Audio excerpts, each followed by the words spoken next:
आप देख रहे हैं आपका favourite show mister chief minister और मैं हूं आपके साथ प्रीति चौहान। इस शो को दिखाने और बताने का हमारा सिर्फ एक ही मकसद है कि आप अपने राज्य के मुख्यमंत्री की तमाम जानकारी इस शो के माध्यम से आप ले पाएं, साथ ही आप अपने मुख्यमंत्री के तमाम कार्यक्रमों का हिस्सा बन सके। आपको पता चले कि आपके राज्य के मुख्यमंत्री क्या कुछ कर रहे हैं, आपके राज्य के मुख्यमंत्री आपके लिए क्या कुछ बड़ी चीजों को कर रहे हैं। इसके साथ ही आपके आसपास के राज्यों में क्या कुछ हो रहा है, वहां के मुख्यमंत्री क्या कुछ कर रहे हैं। इस शो को दिखाने और बताने का हमारा सिर्फ एक ही मकसद है कि आप अपने मुख्यमंत्री के बारे में तमाम जानकारी जो अपडेट्स हैं वो इस शो के माध्यम से ले पाएं। तो शुरुआत आज मिस्टर चीफ मिनिस्टर की हम करेंगे प्रधानमंत्री नरेंद्र मोदी से।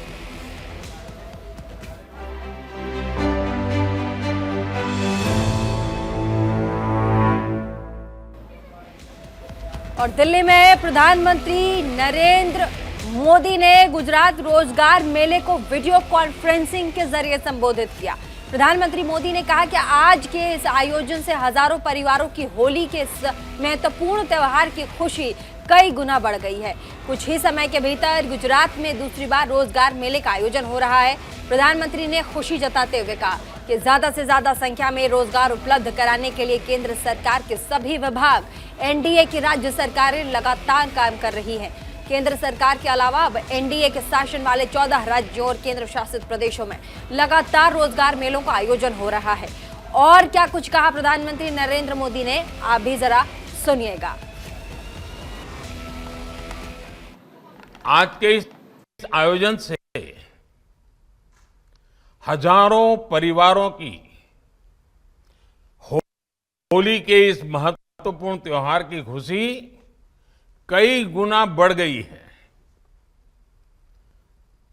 कुछ ही समय के भीतर गुजरात में दूसरी बार रोजगार मेले का आयोजन हो रहा है। मैं हमारे मुख्यमंत्री श्रीमान भूपेंद्र भाई और उनकी पूरी टीम को इस कार्य के लिए बहुत बहुत बधाई देता हूं। साथियों, युवाओं को अवसर देने और देश के विकास में उनके सामर्थ्य का उपयोग करने की दिशा में ये भारतीय जनता पार्टी की सरकारों की, हम सबकी प्रतिबद्धता का प्रमाण है। मुझे खुशी है कि ज्यादा से ज्यादा संख्या में रोजगार उपलब्ध कराने के लिए केंद्र सरकार के सभी विभाग और एनडीए की राज्य सरकारें लगातार काम कर रही हैं। केंद्र सरकार के अलावा अब एनडीए के शासन वाले 14 राज्यों और केंद्र शासित प्रदेशों में लगातार रोजगार मेलों का आयोजन हो रहा है। आज जिन युवाओं को नियुक्ति पत्र दिए जा रहे हैं, उनके उज्जवल भविष्य के लिए और उनके परिवार के सुख समृद्धि के लिए मेरी बहुत बहुत शुभकामनाएं हैं। और उत्तर प्रदेश के मुख्यमंत्री योगी आदित्यनाथ ने गन्ना किसानों को 77 ट्रैक्टर को सौगात दी है। इसके लिए मुख्यमंत्री योगी के आवास पर एक कार्यक्रम का आयोजन भी किया गया। यहां पर मुख्यमंत्री योगी ने 77 ट्रैक्टर्स को हरी झंडी दिखाकर रवाना किया। कार्यक्रम में संबोधित करते हुए मुख्यमंत्री योगी ने कहा कि हमने बंद चीनी मिलों को भी शुरू किया है, साथ ही गन्ना किसानों के बकाये का भुगतान भी कराया है। आज सबसे ज्यादा ग्रीन ईंधन इथेनॉल के जरिए देने का काम हमारी शुगर इंडस्ट्री और हमारे किसान कर रहे हैं। किसान अतिरिक्त गन्ना पैदा कर रहा है। मुख्यमंत्री योगी आदित्यनाथ ने कहा कि आज गन्ना एवं चीनी उद्योग नित नई ऊंचाइयों को छूता रहा है। अब ये नहीं होगा कि हमारा ही पैसा पेट्रो डॉलर के नाम पर बाहर जाएगा, हमारे ही खिलाफ आतंकवाद के नाम पर खर्च होगा। अब ये पैसा डीजल और पेट्रोल पर अपने यहाँ खर्च किया जाएगा। यूपी के जिलों में मशीनरी बैंक स्थापित किए जा रहे हैं। इसके तहत अब किसानों को कृषि उपकरण मुहैया कराने में बहुत सुविधा मिल रही है। हम सब जानते हैं 2014 के पहले देश के अंदर अन्नदाता किसानों की क्या स्थिति थी। देश की आजादी के बाद किसान भी किसी सरकार के एजेंडे के हिस्से बने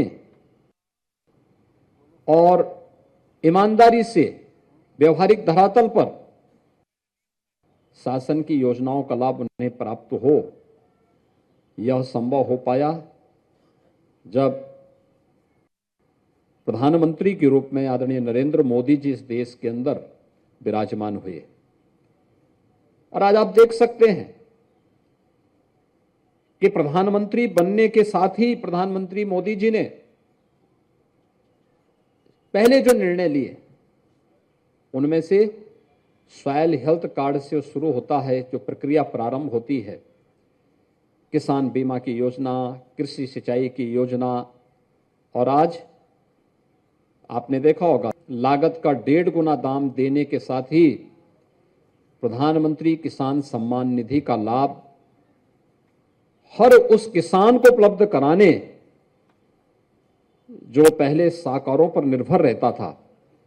और आज अगर प्रदेश के अंदर ही हम देखेंगे तो 2,60,00,000 किसान इस सुविधा का लाभ ले रहे हैं, जिन्हें हमने पिछले 3.5 वर्ष के अंदर जिन अन्नदाता किसानों को 51,000 करोड़ रुपए से अधिक की राशि उनके खाते में पहुंचाने का काम केवल प्रधानमंत्री किसान सम्मान निधि के माध्यम से उपलब्ध करवाया है।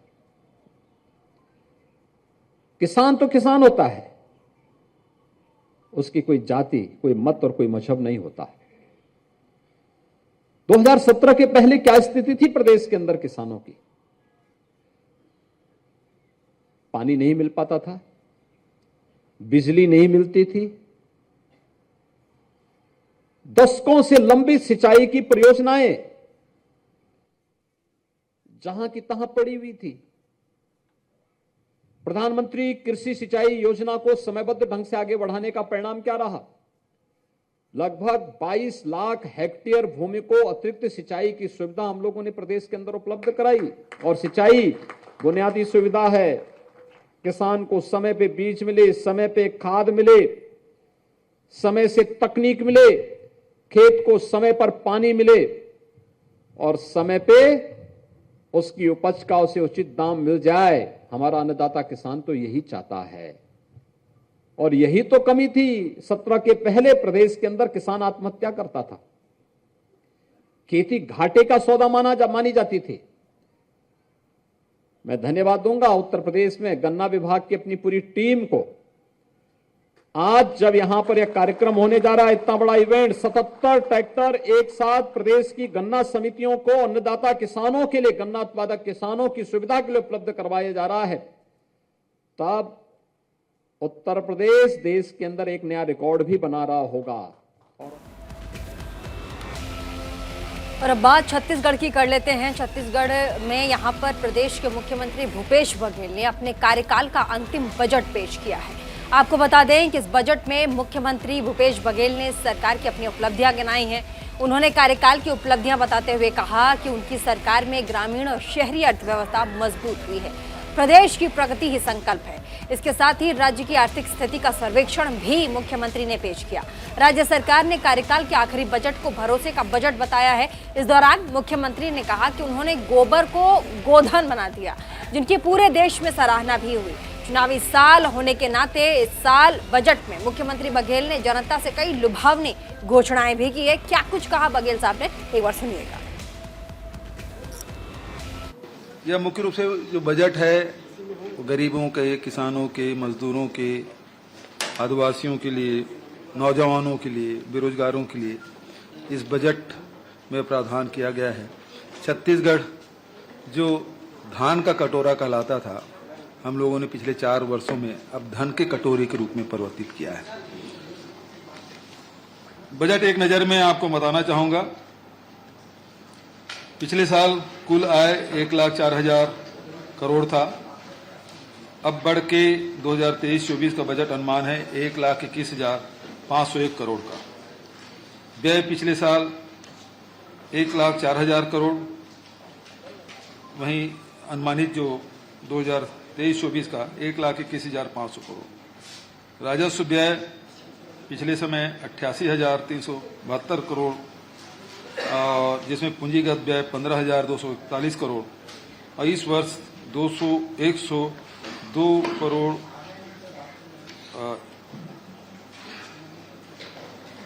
1,02,501 करोड़ और पूंजीगत व्यय है 18,660 करोड़। राजस्व अधिक 2022-23 में 702 करोड़ था, इस साल 3,500 करोड़ अनुमानित है। और चलिए अब आपको ग्राफिक्स के जरिए बता देते हैं कि छत्तीसगढ़ सरकार की तरफ से पेश किए गए बजट की खास बातें क्या कुछ रही। तो जरा ध्यान दीजिएगा ग्राफिक्स की तरफ। मुख्यमंत्री भूपेश बघेल ने पेश किया इस बार का बजट, साथ ही क्या कुछ खास होगा ये भी आपको हम ग्राफिक्स के माध्यम से बताएंगे। तो आपको बता देते हैं इस बार के बजट में छत्तीसगढ़ की जनता को कोई नया कर नहीं देना पड़ेगा। साथ ही मैं आपको बता दूं कि किसी भी तरह की एडिशनल जो टैक्स है वो ऐड नहीं की गई है। मुख्यमंत्री धरोहर दर्शन योजना शुरू की जाएगी, ऐसा भूपेश बघेल ने अपने इस बजट में पेश किया है। साथ ही हम आपको बता दें कि नवा रायपुर यानी कि नए रायपुर से दुर्ग तक लाइट मेट्रो की घोषणा भी इस बजट में की गई है। आपको कुछ और की पॉइंटर्स बता दें तो स्कूल शिक्षा विभाग के लिए तकरीबन 19,489 करोड़ रुपए भी दिए गए हैं इस बजट में, ताकि स्कूल के विभागों का अपग्रेडेशन किया जा सके। 101 नए स्वामी आत्मानंद अंग्रेजी मीडियम स्कूल भी खोले जाएंगे। इस साल के छत्तीसगढ़ के बजट में मुख्यमंत्री भूपेश बघेल ने एड ऑन किया। मनेन्द्रगढ़, जांजगीर, कवर्धा, गीदम में बनेंगे नए मेडिकल कॉलेजेस, ऐसा इस बजट में कहा गया है। आगे हम आपको बता दें शिक्षित बेरोजगार को बेरोजगारी भत्ता देने की शुरू हो गई है नई योजना। इस बजट में ये भी ऐड ऑन किया गया है, ताकि क्योंकि आपको पता है चुनावी साल है छत्तीसगढ़, ऐसे में लोक लुभावन बजट होना बहुत जरूरी होता है। योजना के तहत दिया जाएगा तकरीबन 2,500 रुपए प्रति माह बेरोजगारी भत्ता। साथ ही आंगनबाड़ी कार्यकर्ताओं को भी दिया जाएगा तकरीबन 10,000 रुपए प्रति माह।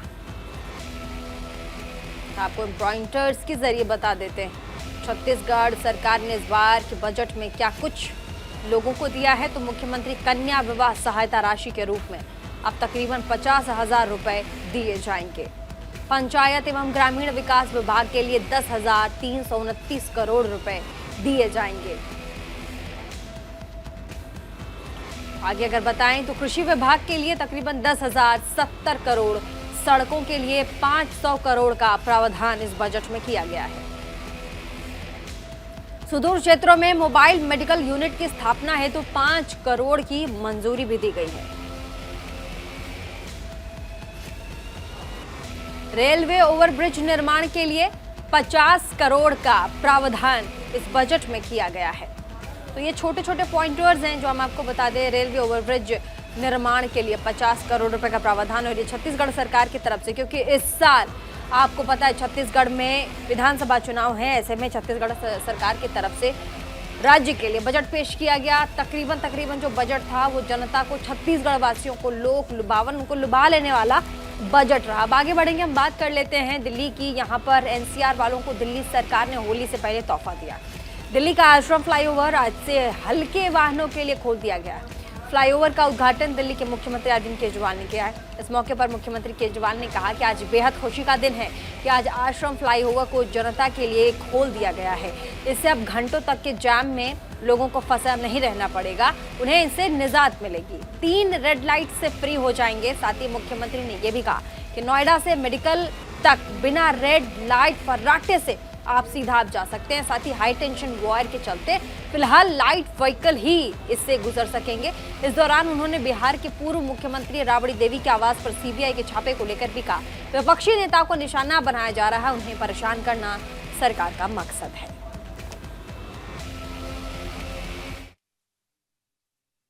पीडब्ल्यूडी के सभी इंजीनियर्स को मैं बहुत बहुत बधाई देना चाहता हूं, जिनकी वजह से ये जल्दी से जल्दी, जैसा भी इन्होंने बताया कि किसी को यकीन नहीं हो रहा था कि 45 से 60 दिन में हम कंप्लीट कर लेंगे, लेकिन कंप्लीट करके दिखाया।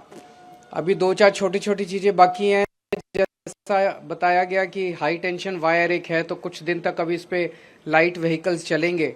जब वो हाई टेंशन वायर हटा दी जाए, वो हो जाएगा, तो दूसरे व्हीकल्स को भी अनुमति दे दी जाएगी। ये 1425 मीटर लंबा फ्लाईओवर है। दिल्ली के अंदर जब से हमारी सरकार बनी है, दिल्ली के इंफ्रास्ट्रक्चर को, खासकर ट्रांसपोर्ट और रोड इंफ्रास्ट्रक्चर को इम्प्रूव करने के लिए रात दिन मेहनत कर रहे हैं। दिल्ली में टोटल अभी तक 101 फ्लाईओवर और अंडरपास हैं। उसमें से लगभग 27 फ्लाईओवर और अंडरपास पिछले 7 साल में हमारी सरकार के दौरान बने हैं। तो हमारे से पहले 65 साल में 74 बने थे और हमारे टाइम में 27 बने हैं। अभी आने वाले दिनों में 15 बड़े बड़े फ्लाईओवर या फ्लाईओवर के एक्सटेंशन या डबलिंग ऑफ फ्लाईओवर, इस तरह से 15 और बड़े बड़े प्रोजेक्ट्स पाइपलाइन में हैं। जैसे पंजाबी बाग में 6 लेन फ्लाईओवर बनाया जा रहा है, जो कि उम्मीद है 31 दिसंबर इसी साल कंप्लीट कर लिया जाएगा। सराय काले खां पे आप देखोगे एक डबलिंग चल रही है, वो 31 जुलाई तक कंप्लीट हो जाएगा। आनंद विहार के पास रोड नंबर 56 में कंस्ट्रक्शन चल रही है फ्लाईओवर की, वो 31 अगस्त तक कंप्लीट हो जाएगा। मंगल पांडे मार्ग फ्लाईओवर गगन सिनेमा पे एक फ्लाईओवर बनाया जा रहा है। Doubling of flyover at Savitri cinema, Nehru place, rotary at Shalimar Bagh, Najafgarh Phirni, Maa Anandamayi flyover, Tripolia gate से Rani Jhansi flyover, east west corridor, north south corridor, elevated road from Wazirabad signature bridge to DND flyway, extension of Nehru Place flyover to Modi Mill flyover, LC12 railway overbridge at Kheda Khurd. So ये लगभग 15 ऐसे और flyovers के projects हैं जो दिल्ली के अलग अलग हिस्सों में चल रहे हैं और लोगों को वहाँ पे ट्रैफिक जाम से मुक्ति देंगे। वो गलत है। इस तरह से सभी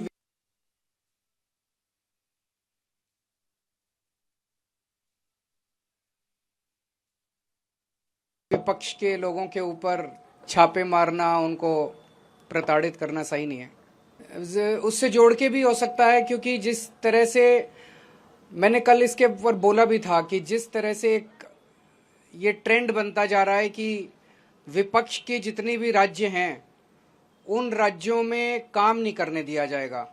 तो या तो उन राज्यों के अंदर ईडी सीबीआई छोड़ के उन विपक्षी दलों के राज्यों के अंदर उनको तंग किया जाता है, या गवर्नर के ज़रिए उन लोगों को तंग किया जाता है।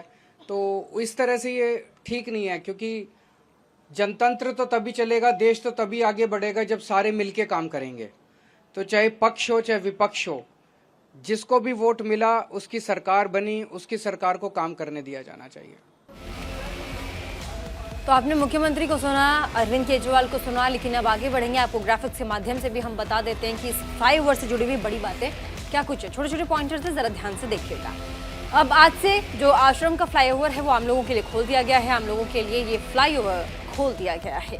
साथ ही आगे बढ़ेंगे, आपको बता दें अब दिल्ली वालों को, एनसीआर वालों को जैम से निजात मिलने वाला है। पीक आवर्स में 14,000 गाड़ियों के गुजरने की इस फ्लाईओवर में उम्मीद की गई है। साथ ही 14,000 गाड़ियों का वहन ये जो फ्लाईओवर है वो कर सकता है। अब 25 मिनट में तय होगी दिल्ली से नोएडा की दूरी। तकरीबन 40 मिनट के आसपास का रास्ता, जब पीक आवर्स में 40 से 1.5 घंटे तक समय लगता है, लेकिन अब 25 मिनट में ये जो फासला है ये तय कर लिया जाएगा। 142.54 करोड़ की लागत से तैयार हुआ है ये पूरा 6 लेन वाला ब्रिज। जून 2020 में शुरू हुआ था ब्रिज के एक्सटेंशन का निर्माण, और अब तकरीबन ये जो ब्रिज है ये पूर्ण तौर पर तैयार है। छोटे व्हीकल्स अभी चलेंगे, उसके बाद हाइपरटेंशन जो वायर है उसे हटाने के बाद बड़ी व्हीकल्स को भी इजाजत दे दी जाएगी। 1425 मीटर लंबे ब्रिज बनाने में तकरीबन 33 महीने का समय भी लगा है।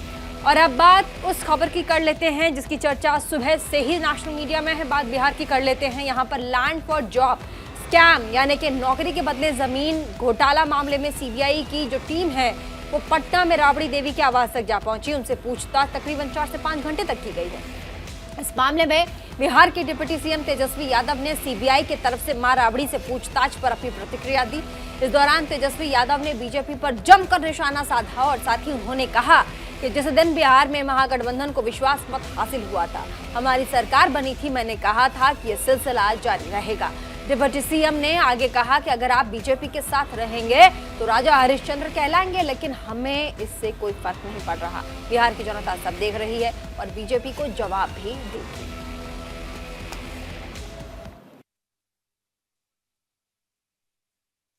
भाग्य प्रक्रिया है जिसको फॉलो करना पड़ता है नौकरी को लेकर के। आप बता दीजिए, कोई मंत्री साइन कर दे और किसी को नौकरी मिल जाए तो घोटाला किस बात की भाई? हालांकि फिर भी जांच कर रहे हैं तो करते रहे। वो आने का सिलसिला जब आपको हम बता दें, जिस दिन ट्रस्ट वोट चल रहा था, जिस दिन हमारी महागठबंधन की सरकार बनी, उस दिन भी हमने बोला कि ये सिलसिला जो है चलता रहेगा। तो इसमें कोई फर्क करने वाली बात नहीं। अब 15 तारीख को कोर्ट में है तो वो तो नॉर्मल प्रोसीजर है बेल लेने का, तो वो चीज को हम लोग किया जाए। ऐसा क्यों हो रहा है बार-बार? इसलिए कि आप भाजपा के साथ रहिएगा तो राजा हरिश्चंद्र कहलाइएगा। पूर्व में जितने आपने महाराष्ट्र में देखा था, पवार जी जो है, जो उनके भतीजे शरद पवार जी के भतीजे, वो भाजपा में गए तो केस सारा वापस ले लिया था ईडी ने। उनके बाद रेल मंत्री थे मनोज, तो आपने तो देखा ही, मतलब या टीएमसी में जो पूर्व में जो नेता थे मुकुल, वो गए तो उसके बाद से केसी जो है बंद हो गया, उनको बुलाना ही छोड़ दिया। तो भाजपा में अगर आप लड़िएगा, भाजपा को आईना दिखाओगे, भाजपा से सवाल करोगे, तो इस तरह का काम तो होता ही रहता, कोई नई बात तो है नहीं। अब हम लोगों ने चिट्ठी लिखी है तो असर क्या होगा नहीं होगा तो वही बता पाएंगे, लेकिन सभी लोगों ने मिलकर के लिखा है और ये प्रधानमंत्री जी को तो वो तो वही बताएंगे कि भाई इसका जवाब देना है नहीं देना। हालांकि इससे पूर्व में भी कई बार कई अलग अलग मसलों पर भी चिट्ठी लिखी गई हो तो प्रधानमंत्री जी ने तो जवाब दिया नहीं। मिस्टर चीफ मिनिस्टर में फिलहाल के लिए बस इतना ही। इसी के साथ देश और दुनिया की तमाम बड़ी खबरों को देखने के लिए बने रहिए न्यूज इंडिया 20.7 के साथ और देखना ना भूलिए आपका favourite show mister chief minister.